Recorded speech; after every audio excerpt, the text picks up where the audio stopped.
నూనెతో నా తల అంటి ఉన్నావు కదా, నూనె అంటే మనము నార్మల్గా అభిషేకించడానికి వాడుతూ ఉంటాం. కానీ ఇక్కడ గొర్రె విషయానికి వస్తే గొర్రెకి ఏం అభిషేకం ఉంటుంది? అయితే సాయంత్రం అవగానే గొర్రెలకి ఇక్కడ కళ్ళ దగ్గర ముక్కు దగ్గర చిన్న ఫ్లైస్, నుసుములు అంటాం కదా. సో కిచెన్ లో కూడా వస్తూ ఉంటాయి నుసుములు. ఆ నుసుములు అనేవి గొర్రెని చాలా ఇబ్బంది పెడుతూ ఉంటాయి. సో గొర్రెల కాపర్లు ఏం చేస్తారు, ఆర్తి కర్పూరంలో ఆలివ్ ఆయిల్ వేసి కలిపి ఇక్కడ నుదుటి దగ్గర రాస్తారు. సో దానివల్ల ఆ ఫ్లైస్ అనేవి పోతూ ఉంటాయి. సో ఇక్కడ ఏం చెప్పాలనుకుంటున్నా అంటే, సింహాలు, పులులు, నక్కలు లాంటి పెద్ద సమస్యల నుంచే కాకుండా నుసుములు, ఈగలు అన్న చిన్న సమస్య నుంచి కూడా దేవుడు నన్ను కాపాడుతాడు. కాబట్టి నేను దేనికి భయపడను. ఎందుకు? దేవుడు ఎప్పుడు నన్ను కాపాడుతాడు. చిన్నది పెద్దదని ఏం లేదు. ఒక్కొక్కరికి ఒక్కలాంటి సమస్యలు కదా, ఒక్కొక్కరికి ఒక్క బాధ. సో దేవుడికి ఆ వ్యత్యాసం ఏముండదు. నా బిడ్డ బాధపడుతుందంటే ఆయన ఎలాంటి సిచ్యువేషన్లో అయినా ఆయన రెస్పాండ్ అవుతాడు. ఎలాంటి విషయాన్నైనా ఆయన జయించగలడు. సో ఈ వచనం మనకు అలా చెప్తుంది. అయితే నా గిన్నె నిండి పొర్లుచున్నది. సో ఎంతగా దీవిస్తాడు, ఎంతగా ఆశీర్వదిస్తాడంటే నేను భరించలేను, నేను ఊహించలేను.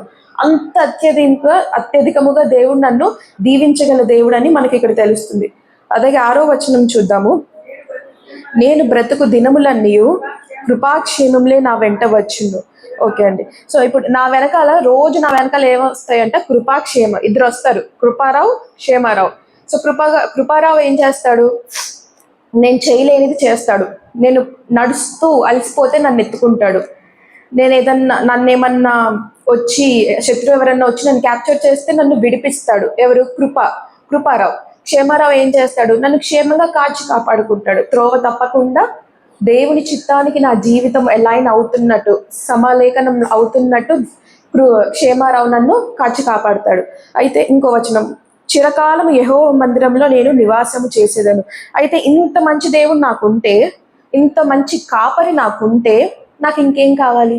నేను ఇంకెక్కడికి వెళ్తాను? చిరకాలం ఆయన మందిరంలో నేను ఉంటాను. మందిరంలో ఉండమంటే ఇక్కడే 24 hours ఉండమని కాదు, కానీ నేను ఎక్కడికి వెళ్ళినా, ఏం చేస్తున్నా ఆయన వాక్యాన్ని నా తోడు తీసుకెళ్తాను.